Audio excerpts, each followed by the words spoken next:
Hi friends, did you know there is more Lost Terminal available? Head on over to patreon.com/lostterminalpod and join our membership community. There are 10 bonus episodes available right now, as well as behind the scenes updates, free shirts, Discord benefits, and even 2 extra Lost Terminal podcasts.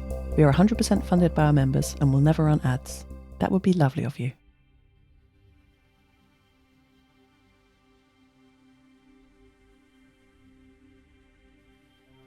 Hello world, we're on the move. 2 weeks have passed since the mushroom reactor saved the lives of the Omarovs, my friends.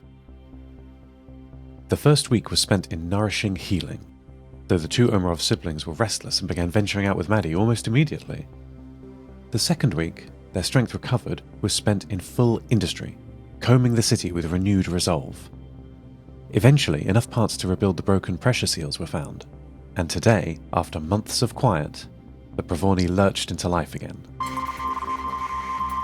We were not very sorry to leave the bleached white tower blocks of Severo Bykalsk behind. The enormous desert valley of the old Lake Baikal stretched out to the south, looking larger than ever as we rounded the corner at the top of the town. What once was the deepest body of fresh water in the world was now an empty dust valley. Were it not for Lev's ingenuity and the family's tenacity, we could have ended our story there too. As we steamed and roared past them all, the eastern side being visible from the railway, my radio crackled to life.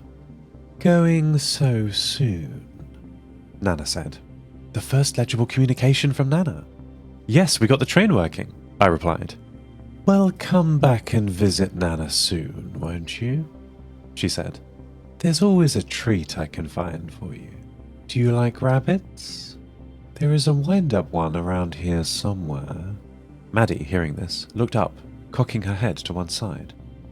I can't tell what she's thinking. As we left the Baikal Valley behind us and steamed towards Magadan, Nana's signal faded. Even with good antennas and smart encoding, the inverse square law tries to keep us all apart. Lyosha keyed his radio and said goodbye to Nana. His family ride the rails all the time, and they'd be back before she knew it, he promised. Nana replied, her signal almost imperceptible above the static. "That's nice, dearie. I'll be here, one way or another."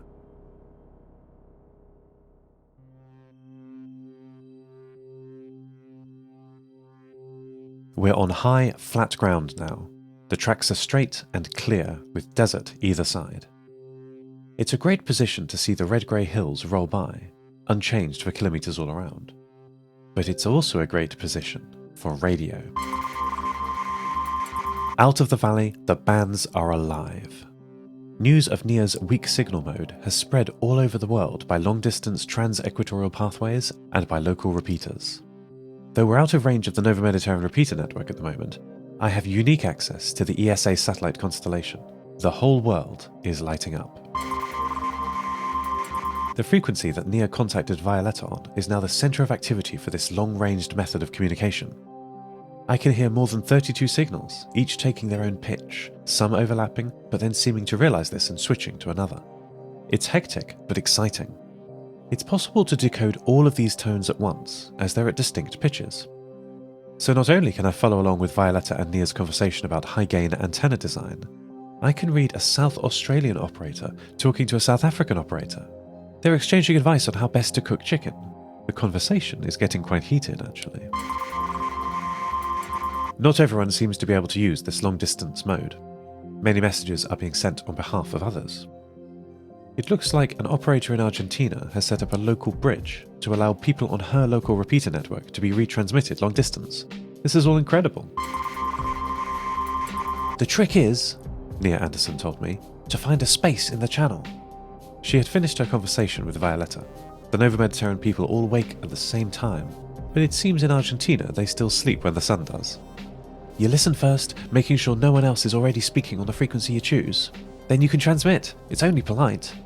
I've been talking to an operator called Shani, who says she's developing a method to automatically pick the right frequency in the channel." Nia spent the afternoon telling me excitedly about all the news she had heard from the most southerly reaches of humanity.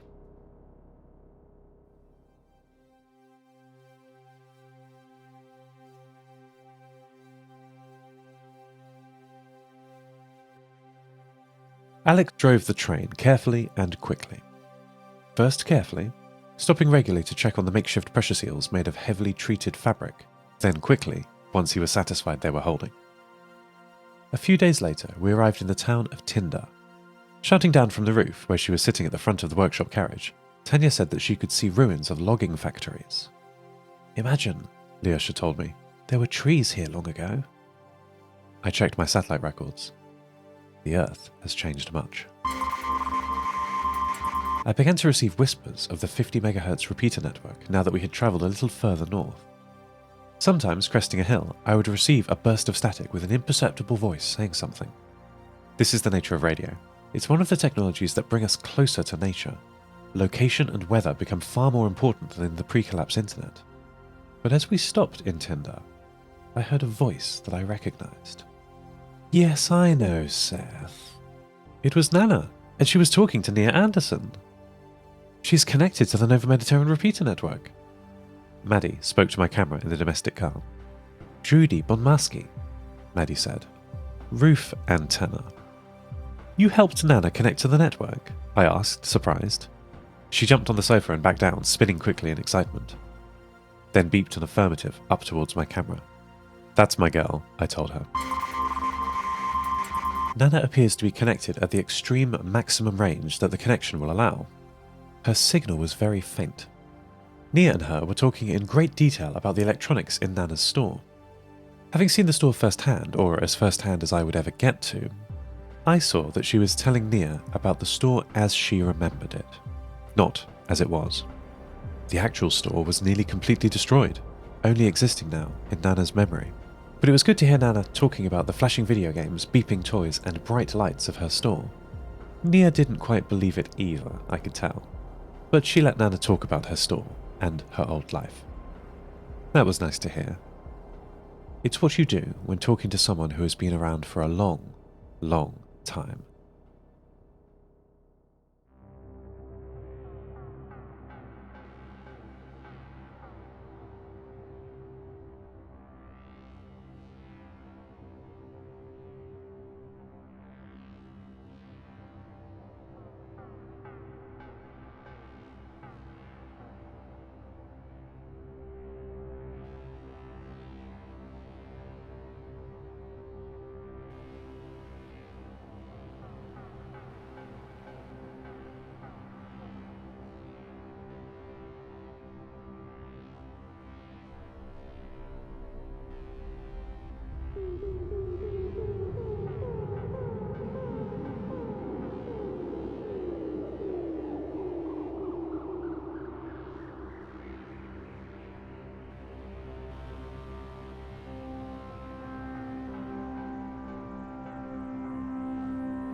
Habshu, Snurahu, Maddie beeped.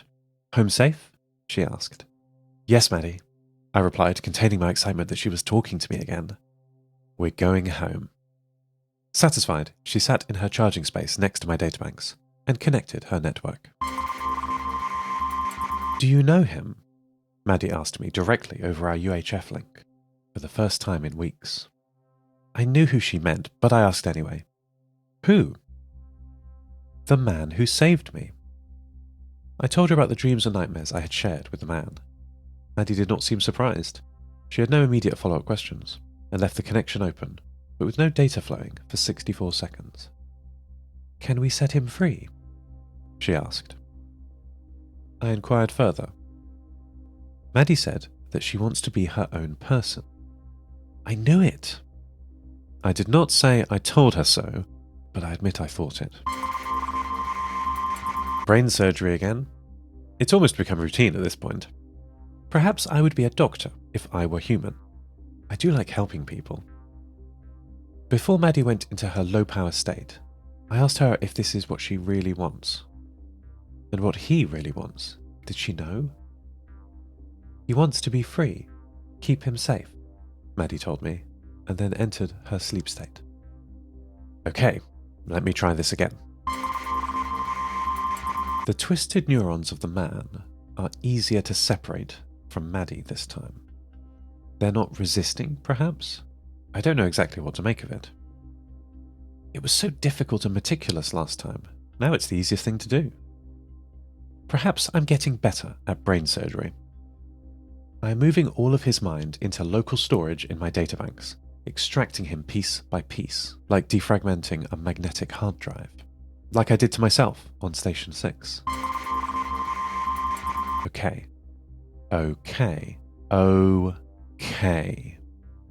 It's done.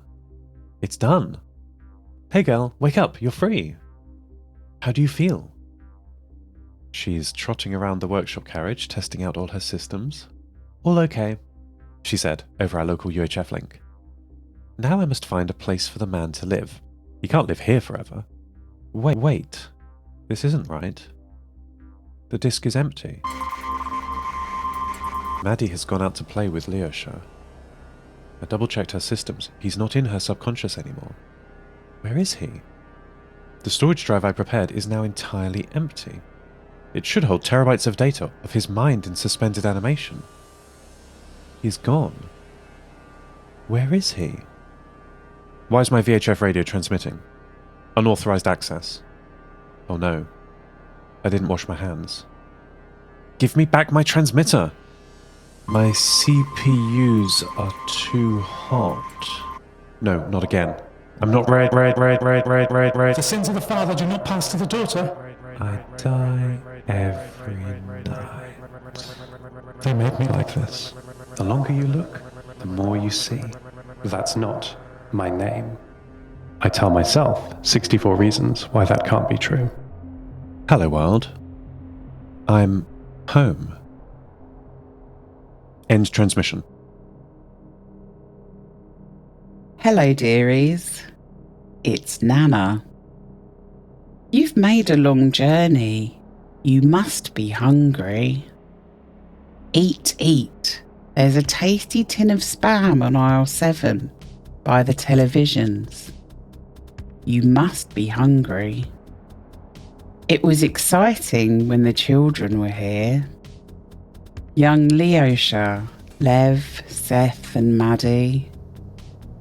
I have etched their names into the storage card of a video game machine in the arcade. It's the most reliable. I must not forget them. Lost Terminal is written and produced by Namtao. Credits narrated by Lucy Stringer. The voice of Nana is Lisa Ashton Remus. Thank you so much to our Patreon producers, Ada Phillips, Devin Metcalf, Wil Taylor, Kit, deeryeen, Andrew Krieg, and to all our patrons. Follow us on Twitter at Lost Terminal Pod. Subscribe to the podcast on Spotify, iTunes, or your favourite network. For bonus content and other perks, support us at patreon.com/Lost Terminal Pod. That would be lovely of you. Lost Terminal will return for the Season 11 premiere on the 6th of February.